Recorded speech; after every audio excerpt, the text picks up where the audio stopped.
here's what's happening in Kitchener. 4 units, one residential lot in the city of Kitchener.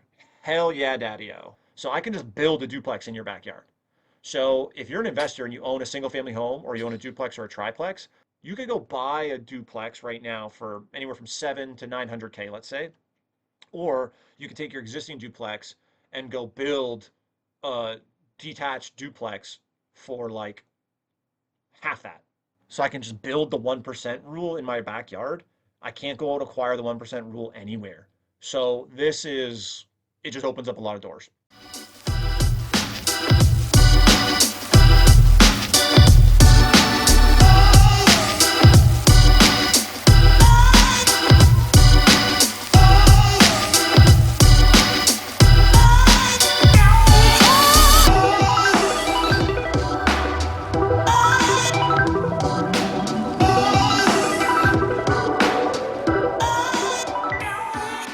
Welcome back to the Canadian Real Estate Channel. My name is Adam J.D. Martin. Today I'm your host, and I've got a special guest with us for the Kitchener Waterloo market update. It's Zack Brittain from Phipps Brittain Real Estate. Zack, we just heard your numbers. The numbers look good.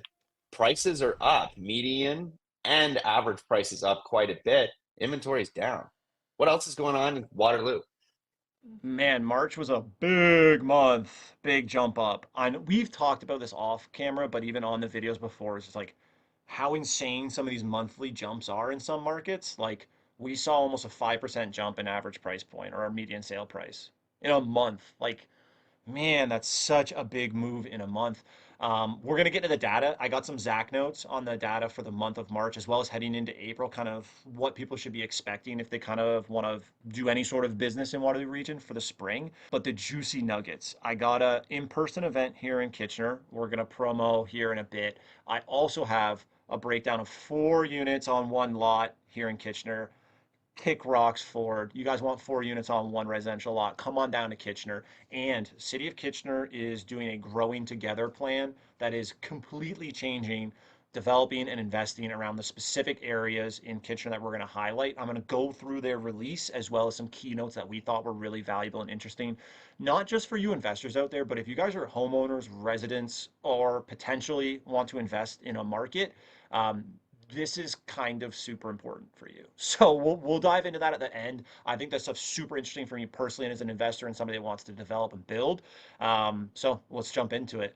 Today, spring market first, and then this is kind of what we're going to go over. I did want to share, kind of end off with my 10 to 20-year outlook for the Waterloo region, and just give a little bit of a reasoning as to why we're thinking that the region and the real estate markets in this region is going to go a specific direction. But for March, Adam, we covered these numbers on the quick cut. We are going to leave these here because I want to go over my quick notes for the numbers. Long story short, inventory came up a little bit. We're following seasonal trends. I think maybe that's a more appropriate way to put it. Inventory's coming up, prices are coming up. That's very common for the spring market. But what we're seeing, and let's cover this in the quick notes, is our market's really fragmented, Adam. And what I mean by that is we have well under 2 months of inventory for detached, semis, and townhouses. But I have 3.6 months of inventory for condos.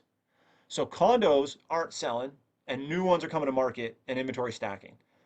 On top of that, we have pre-construction opportunities that are coming back into the market because builders that kind of put the gas or took their foot off the gas in 2020, starting projects in 23 or in the new year in 24, they're bringing new inventory to market, and that's just kind of saturating the condo market. As especially a lot of investors have kind of, let's say, pulled out of the condo market in the meantime while they figure out which direction interest rates, inflation, and the Southern Ontario economy is really going to go.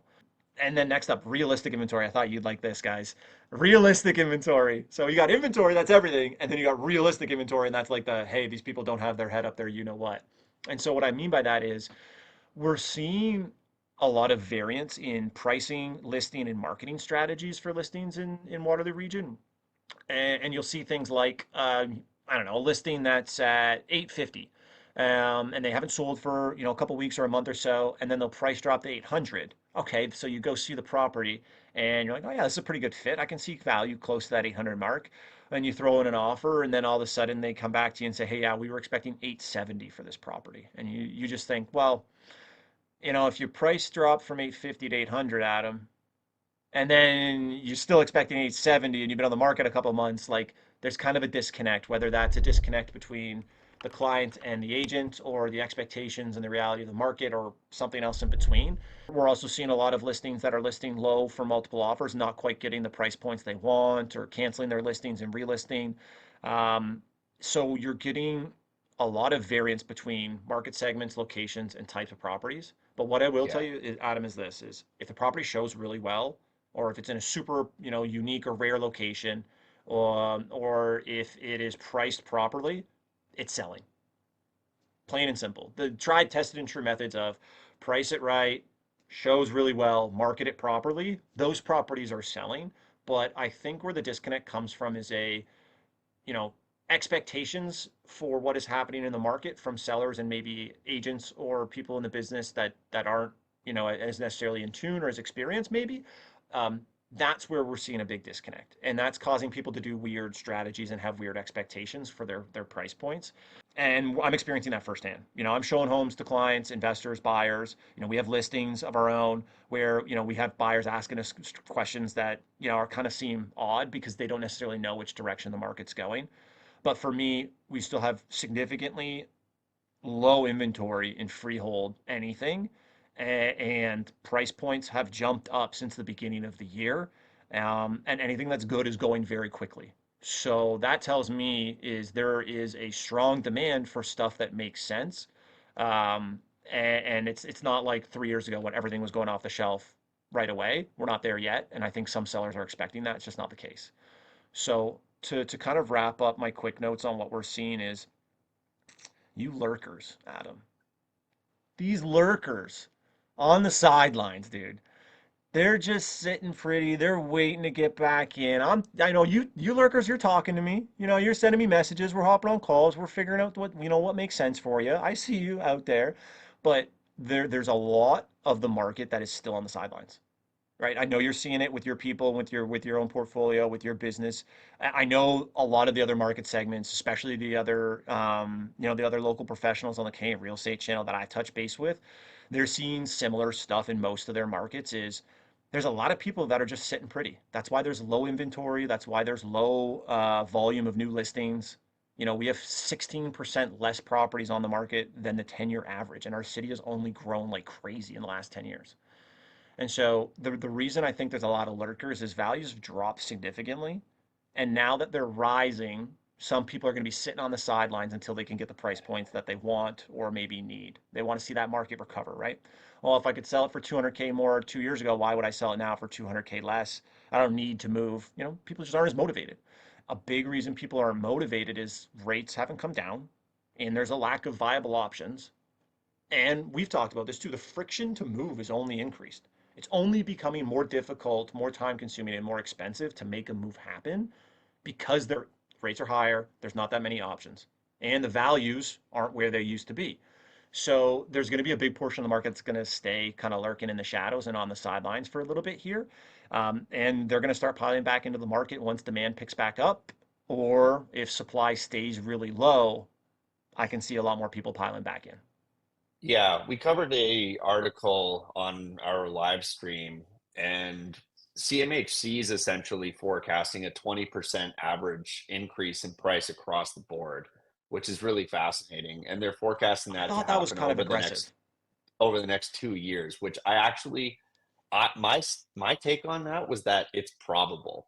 And while Yep. it does sound aggressive, like we we have the high water mark now, and I honestly think the market's going to respond to things like this. And I think the real takeaway from your talk and the quick notes here is like none of this happens necessarily quickly, and it really shouldn't. We've talked about that a bunch of times, you and I. It's like this is healthy. You shouldn't have months where like the average price or median price is going up by like 5-10%. It just doesn't really work out in Makes the sense. long term. But Yeah. it'll be interesting to see, again, just taking note of like the condo inventory now. Like, is that just going to flip upside down in the coming months then? And like people will respond to the amount of inventory being so high and start dropping prices, making that an attractive investment? And then watching the freeholds with their lack of inventory, if people are actioning those now and scooping up the inventory, like you said, that is realistic, like I wonder how that's going to respond on price as well, because that could just create demand in the market as well and inflate the price. So it's kind of interesting. Like if It you if is. you agree with CMHC, now is a great time to buy. Yeah, and you know what? I agree with their forecast for if they were applying it to Waterloo region because Yeah, the variables here scream, okay, within the next couple of years, prices are probably going to be higher, the assuming interest rates LRT stay and this. density. Exactly. Because it's still dramatically more affordable than the GTA. Everything's going to start from there. If people can't afford freeholds in the GTA, they'll go to condos. If they can't afford condos or they don't want to live in condos in the GTA, they'll look elsewhere and so on and so forth. And I think what you said makes a ton of sense is if we're seeing all this action in the freehold market, okay, if that gets too challenging, too competitive, or it grows in price, people will either not want to play in that market or not be able to afford in that market and they'll go down. Okay, they'll go down to a townhome or a semi or a condo. And if those don't make sense to them, they'll move on to another market. And so I think the condo market's in for a little bit of a ride. I think that demand for renting those units and demand for selling and purchasing those units, I'm sorry, demand to purchase those units has diminished. And so we're seeing people correct leases, price them down an extra 100 or 50 or 150 bucks. People making price corrections or straight up just not selling their units. That's happening. And so it's weird to have such contrasting conditions in different market segments in the same city so dramatically that we just haven't seen. Because up until like, I don't know, 6 months ago, everything was moving very similarly. Now we're starting to see a little bit of that disconnect. And I think that's a big reason why we don't see a lot of realistic inventory on the market is people aren't able to adjust to the market as quickly as it's actually happening. Like you said, these take time to take effect into the market, and we're experiencing that here in Waterloo region. So, um, Well, especially if new builders have been like holding on to building and pumping out inventory for a few years, and now they have actually got that inventory ready and it's come on the market. And like the problem is like you just cannot say that a brand new condo is equivalent to a condo of the same size and features that's 10 or 15 years old. It's just not the same thing. And you just have to realize that like everything about that on the like the status certificate even is going to change because like they have to invest in capital expenditure. Like buildings get older, they get tired, and like you have to maintain them. So it is really big thing fascinating to here is see going to what'll be happen there. them building new condos around new-ish condos. So a lot of the Right. condo inventory is Right. less than 15 years old. 15 years old condos, not that old. And they're probably Yeah. still in really good locations. Well, now they're building brand spanking new units right beside existing condos, which will further make them more difficult to move. All right. Why would Yeah. I, if I don't need a place to move in the next 60 days, why would I buy a 15-year-old condo when I can get a brand new condo next year for about the same price? Okay, so I think, and I'm not active in the condo market. We do take care of those properties for our clients, whether they're leasing them or selling them or purchasing them. I have a ton of experience in that. That's one of the ways that I started my business, and I continue to feed that. But I do just think that there's going to be a little bit of a slower recovery, let's say, potentially a slower recovery for that segment of the market, because there's just other options out there that are still considered affordable to other people. Yeah, and for investors, I mean, if you look at that and you see a lot of inventory sitting, like you're either going to go and hunt really good deals where you can make creative offers, or you're going to look at the segments that are actually performing and try and get in on that. Like if you Yeah. really want a performing class right now, like it's way more stable, way more predictable to look for those freeholds and find a great deal there because you kind of understand what's going to happen there. Yeah, So absolutely. And yeah, it's and we'll get interesting. into what they're going to be developing and building at the end. For Okay. now, I got two quick promos for you guys. We're doing an event. We're part of an event on the 18th and 19th that the Wealth Genius team is putting up in Kitchener.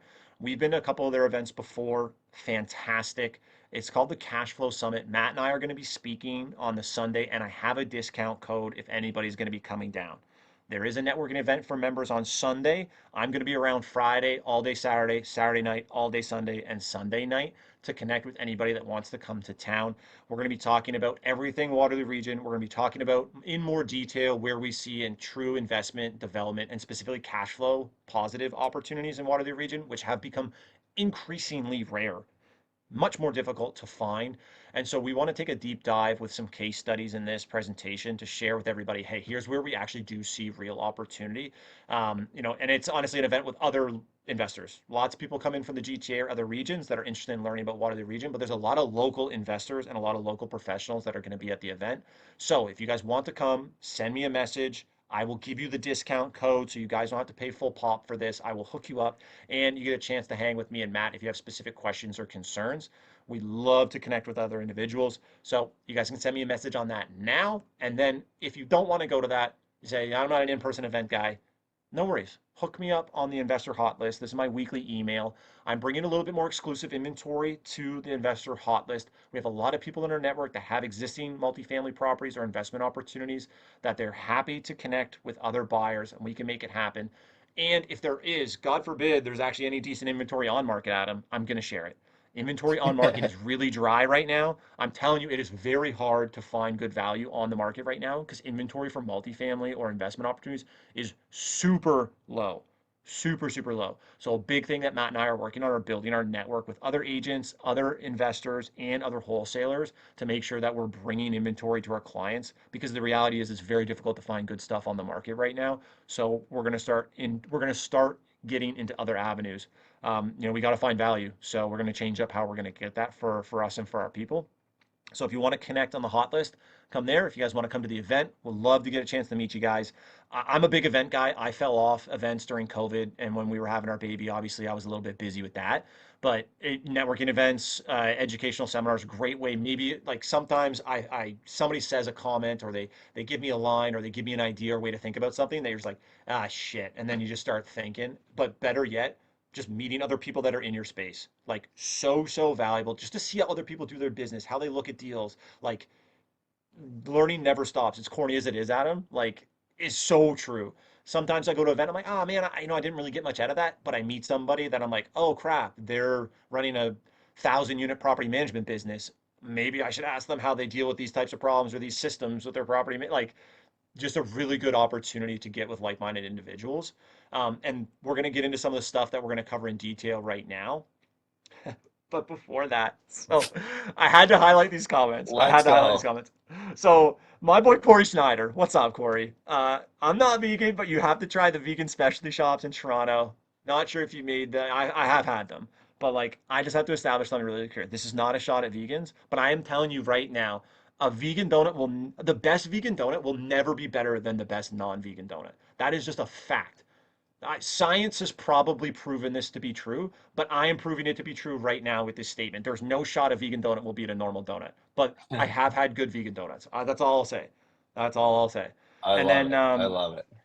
our boy Andrew. So this is a really good question. He's basically asking if other regions or other municipalities in Ontario are going to follow suit with Waterloo region in the sense of, hey, can we intensify or can we build more units or can we change zoning to allow for building of rental units or building of more units on residential lots? Look, I don't know Bracebridge that well. I've ripped through there on the way to Cottage Country. I've stopped in to get, a couple donuts in the bakeries there, right? That's about my experience in Bracebridge. But what I can say is it's so municipality and region specific, which sucks because I wish I could be like, yeah, of course. But the reality is like the municipality is going to have the final decision because they're going to be the ones that are going to be issuing the permits and inspecting the properties and managing the property taxes. So they're going to be the ones that make that call. What I will tell you is if other municipalities of similar size and make have proven a concept like 3 units or 4 units on a residential lot with success, then it's likely that other municipalities will follow suit. Furthermore, I mean, me and Adam could talk about this till the cows come home. There's just not enough people building enough shit in Southern Ontario. Agreed. So if that trend continues, municipalities will be forced to explore other options, whether that's rezoning changes or allowing more units on existing lots or providing incentives, whether it's lending, cash, resources for builders and developers to go out and build shit, then they're going to do that.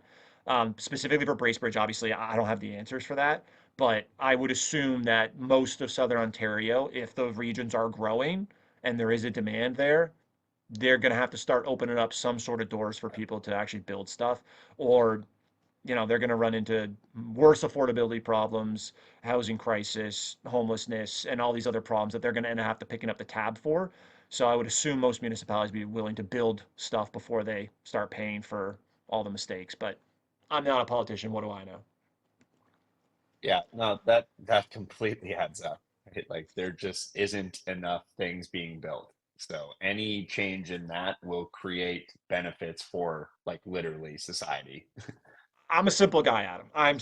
Simple. Simple is good for me. Simple is good for Yeah. most people. We can't build enough stuff quick enough, and we could do a weekly rant or a weekly breakdown on the lack of action.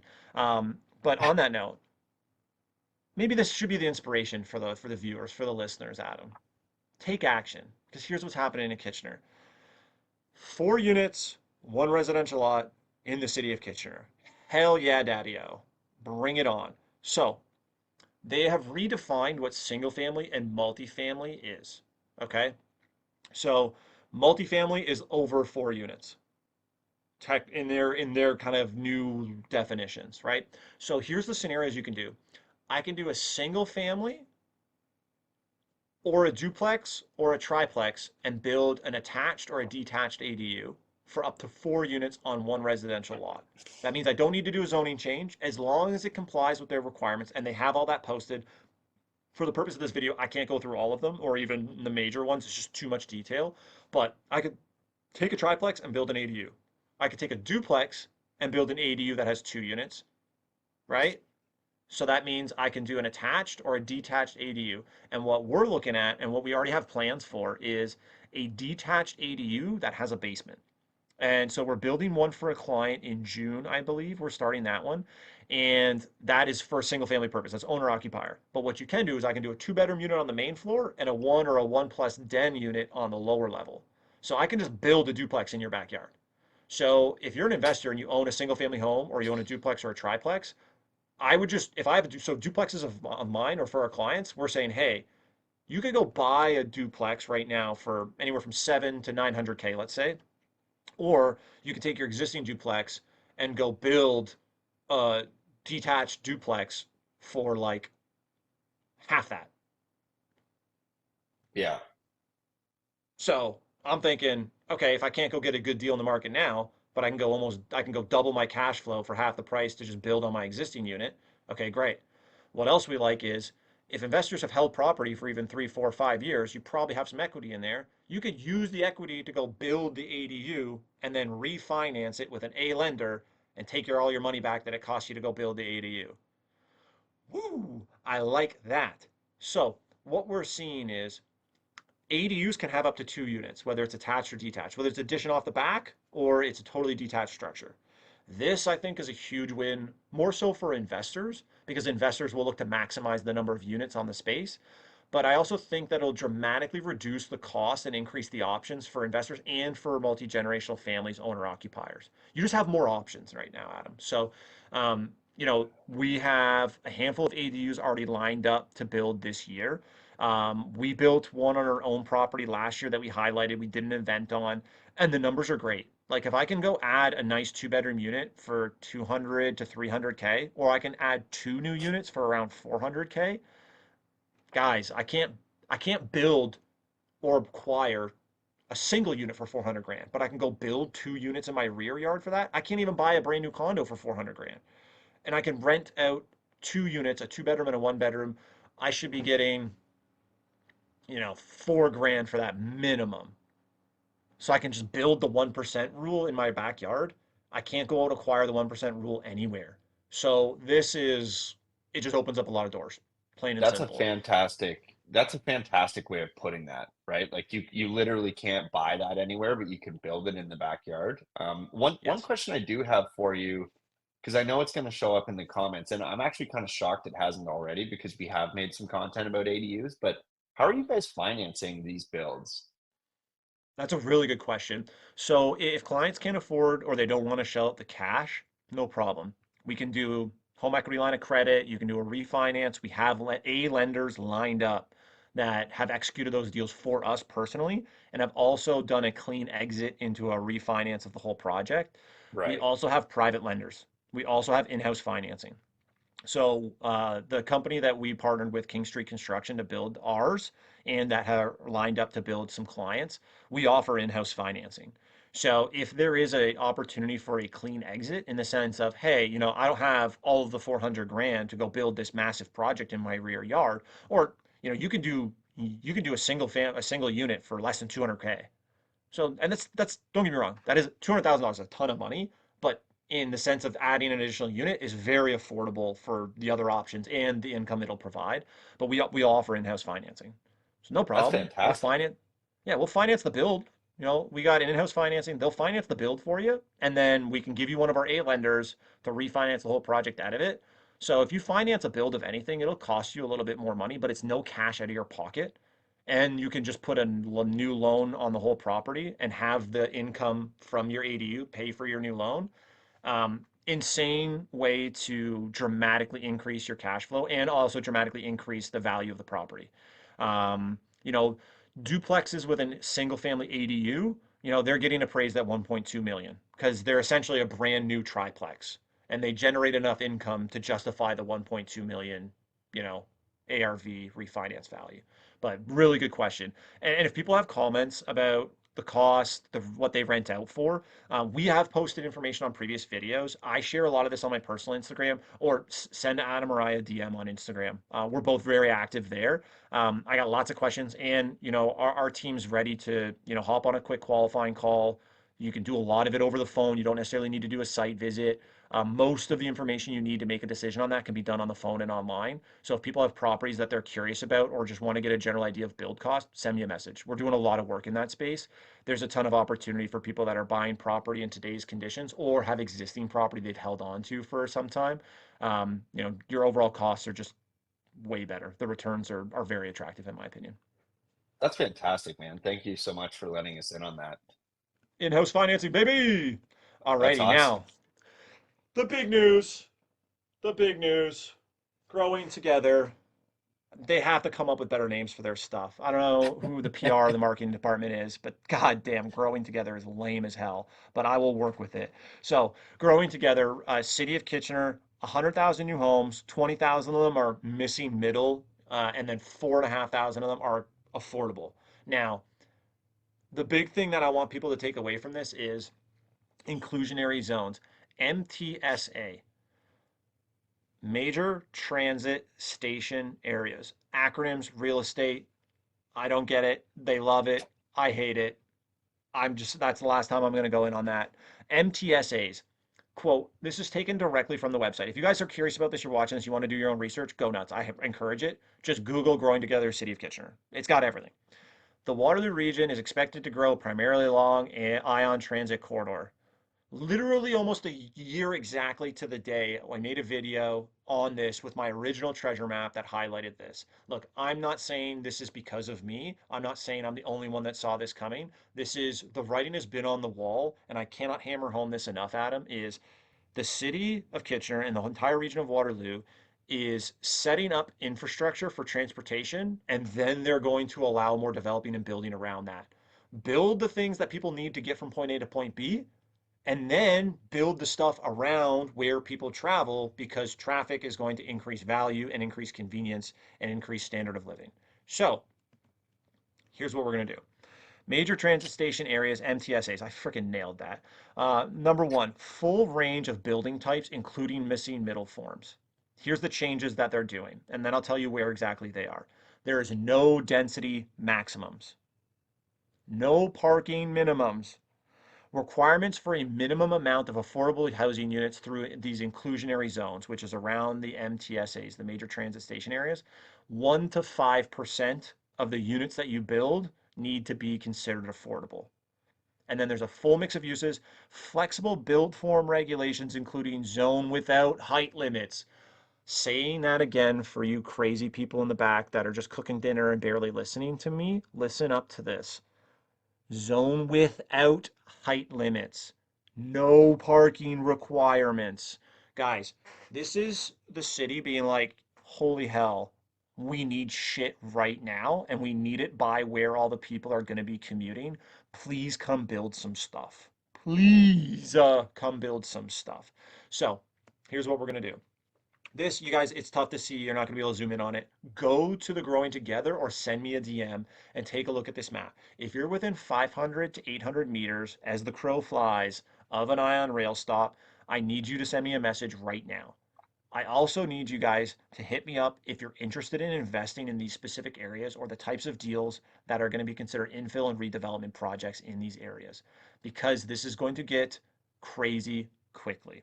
You're already seeing big builders and big developers that have already purchased parcels and have zoning completed, site plan approval, ready to smash shit down and start building some low, mid, and high rise projects around these locations. If you own a property within 1,000 meters as straight line of an ion rail stop, you need to send me a message, whether it's your primary residence or an investment property. We need to discuss what your options are and what opportunities there are going to be for these types of properties. Because here's what's going to happen, Adam. It's like the subways in Toronto. If you could buy a bunch of property around where a subway stop was going to be before the subway stop was there, and you were prepared to hold on to it for 5, 10, 15 years, then you were going to be a very, very rich individual, because the value of that property is going to increase dramatically more than the rest of the market.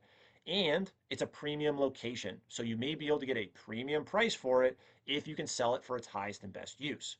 Now, a lot of the properties around here, highest and best use, are likely going to be residential homes.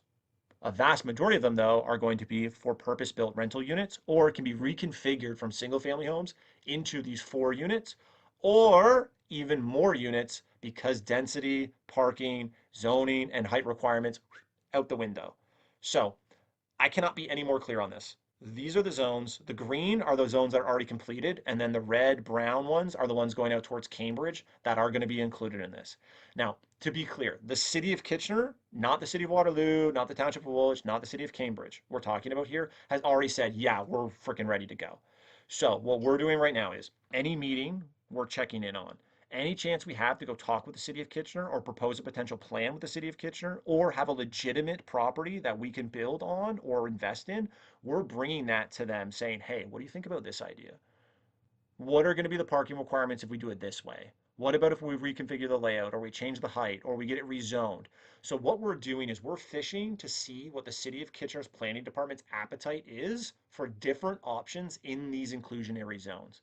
So that when an opportunity does come up, we can talk to a seller, an investor, a buyer, or for ourselves and say, yeah, we already know the city of Kitchener has an appetite for this type of property on this location. That's just amazing, man. Like obviously building, it's like buildings are going to just explode there. Like no height, no height limits, no parking. That's insane. So what you're going to start doing is, some investors are going to push the limit, right?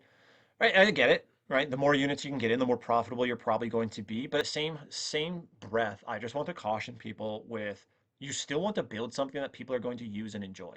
Like nobody's going to go out and build, 1,500 square foot bachelors and expect them to just get premium everything, right?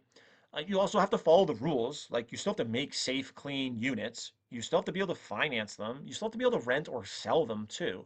So, I don't think that this is going to dramatically change the type of properties, but it will open up the areas in which you can build more intensified units, which has been a big problem because the reason why there's either only like skyscrapers or really small multifamilies is it hasn't been affordable to be able to purchase and build a purpose-built 4, 6, 10 unit property. Well, now if I can work around different requirements for height, size, and density maximums, maybe I can use up a couple parking spaces in exchange for, a bike parking lot or a bike locker. Well, building an additional unit is going to give me way more value than a parking space. And you think, oh, well, Zach, one extra parking space, that can't really reduce how many units you can build on the lot. I'm telling you right now, parking's way less valuable, and you have to work around it with your layouts and your designs for setbacks, for access, everything. So I think that what's going to happen is parking's going to be a premium in 10 years in Waterloo region, ladies and gentlemen. That's my 10-year outlook. That's my 10-year outlook. So listen, if you have properties in these zones, or you want to invest in Waterloo region, contact me. Right? We are having a ton of conversations with city representatives, builders, developers, investors, and we're doing a ton of research ourselves on what we can build and what is actually affordable to build in these locations and why they make sense. So please do not hesitate. Don't be a stranger. These changes are living and breathing in the sense of the city of Kitchener has not executed on much of this yet, but the rules are in place so we can come in and bring proposals and actually build some shit and bring some units that our market desperately needs. So, wrap this up real quick for everybody. Um, Is the buy and hold back, Adam? I'd love to talk about this in detail, but I think maybe it's a better conversation for the next video because I want to bring some case studies up to the group and just say, hey, burying big multis and small multis has kind of been that sexy thing. Get a really cheap cost per door or a lower purchase price for a hunk and junk that needs a lot of work. Spend a bunch of time and money turning over units, increasing the value, updating the condition. That's very capital intensive and you're working with tenants, so there's a variable that you typically don't have a ton of control on. Well, what we're seeing is, CMHC on a purchase for a decent sized multi, it don't look that bad. Why is everybody going out and reinventing the wheel? That's how I built my portfolio. I will continue to do that. But I'm seeing some deals with just straight up CMHC on purchase that I don't hate. So, if you guys are out there running numbers, take a look at those options. Buying, people think there's nothing sexy about buying and holding, Adam. Real estate isn't a get rich quick game. It's a get rich for sure. Buying a good property in a good location, managing it well over a 10 or 15-year period, like, do not underestimate how insanely valuable that is. So just Yeah. put that out there, guys. Look at good buy and holds. I don't hate them. So if you don't need an extra $1,000 a month in cash flow right now for your personal financing in order to make your investment work, I'm not saying go buy properties that aren't cash flow positive or whatever. I'm saying is take a look at the holds. They aren't as sexy, but goddamn, they can make some freaking money. So, Yeah. um, and we're seeing, just to piggyback on the previous conversation with these inclusionary zones, the MTSAs, add units. You got a duplex, add 2 units. You got a triplex, sixplex, 10plex. See if you can add units on the existing lot. Adding new units to an existing property is going to be more profitable than going out and acquiring new property. So if you investors out there have existing property and you want to know what you can do with it, send me a message. For you investors that are looking to acquire property, acquiring something that you can add additional units or have a new purpose that would increase the value sometime in the future, I don't hate those ideas either. And then, I mean, Adam, too, partner on the bigger deals. If you're not finding value in the smaller deals, look at different locations, look at different types of property, or for us, it was a no-brainer, look up, right? So, we've made adjustments to our current portfolio to get access to capital and move into bigger deals because the numbers make a lot of sense. The Absolutely. numbers, the Eyes numbers on make the a lot of stars. sense. Eyes on the stars, baby. Hand in my pocket, eyes on the stars, right? So I'm just saying, take a look at the bigger deals. You might be surprised at how sexy the numbers can get. So final reminder, send me a DM for a discount code. I want to save you guys money if you guys want the good value. And honestly, I'd love to get a chance to meet some other people that have been really awesome and commenting and being involved with the YouTube channel. I'm going to be there all weekend. It's actually right down the street from where I live. This is my home, right downtown Kitchener. So if anybody wants to connect, a cup of coffee, go for a beer, or just come to the event and learn about multifamily investing, cash flowing, learning about investing in real estate, and just be around other real estate people, hit me up for that and the investor hot list every single week, Adam. I'm sending out deals, exclusive listings, and my notes on what's really going on in the market. Great way to keep your finger on the pulse here in Waterloo region. And if we have anything of value, we are sending it out to the investor hot list. The guys and girls on there, hundreds of you have been awesome. I get comments all the time, messages back asking about deals, asking about numbers. So I really appreciate how active you guys have been on the email chains. And I appreciate everybody checking out the investor hot list. But that's it for today. Big changes. I'm really fired up. This is war mode, Zach. Spring market's like we're firing on all cylinders over here, Adam. I love that, man. I'm exactly on the same path right now. We're on the war path for profits here, and as you guys know, it's all about problems or profits here on the channel. We're always looking for opportunities. So if you haven't already subscribed, please do get subscribed because Zach's back here every single month with the market update, and he's always bringing us something fun, whether it's a great piece of information about the local market or exclusive deals and listings and stuff. And it's really just a fantastic opportunity to stay plugged into the market. You don't Big have to time. do it every month, right? So Zach's bringing us the update so that you can spend more time actually executing on the projects that you can buy with him and spend less time worrying about all the nitty gritty details that he's going to actually be focused on the daily. Like you're not attending Kitchener meetings, guys. Come on, you're not going to the city meetings. Let Zach do that stuff and let him do some good work for you. So please get on that investor hot list. I know he's always got cool deals on there, and we'll see you back here next freaking month. Cheers.